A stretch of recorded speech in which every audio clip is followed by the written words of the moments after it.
Should you or shouldn't you practice downward dog? That's the question today. I think downward dog might be one of the most infamous yoga poses. So many teachers offer it, but rarely do we have the time to break down the components. But it is my responsibility to ensure that you know how to do downward dog when it's offered. And that you know that there's an option. You don't have to do it just because it's there. If it gives you pain or it makes you feel bad after you get out of it, maybe you shouldn't be practicing downward dog, and that's okay.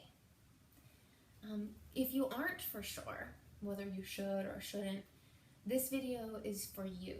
I'm going to give you 3 different at-home tests that you can do on your own to see if you can maintain the 3 most important components of downward dog. And it all revolves around the shoulders and the arms. We'll start our first test on our backs, and it's shoulder flexion.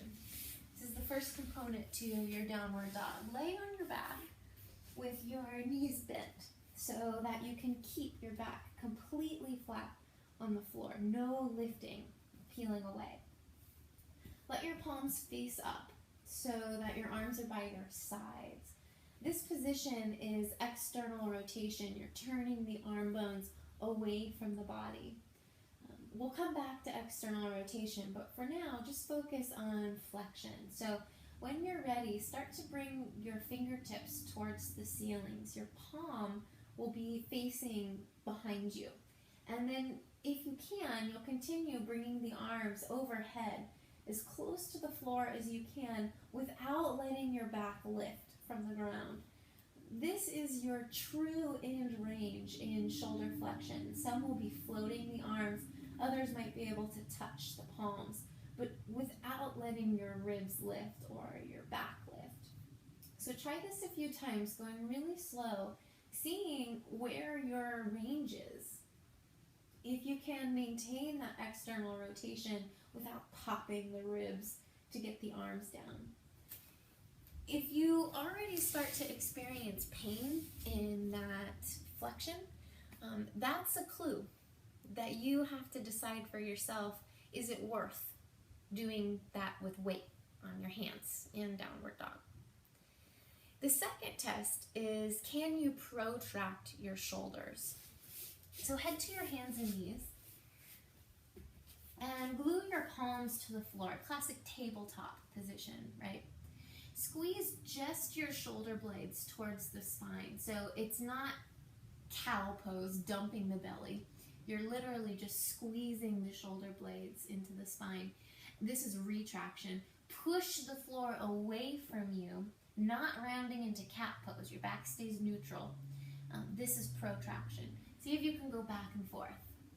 Retracting, protracting. And then hold protraction. Your shoulder blades wrap to the sides of your ribs without arching or swaying the back. This is protraction. If that produced any sort of clicking or bumping, rubbing in the shoulder space, again, ask yourself, is downward dog worth that? The third test that you can do at home revolves the arm rotation. So think of your arm in 2 segments, the upper arm bone and the lower arm space. In downward dog, the upper arm bone spirals away while the lower arm bone spirals in.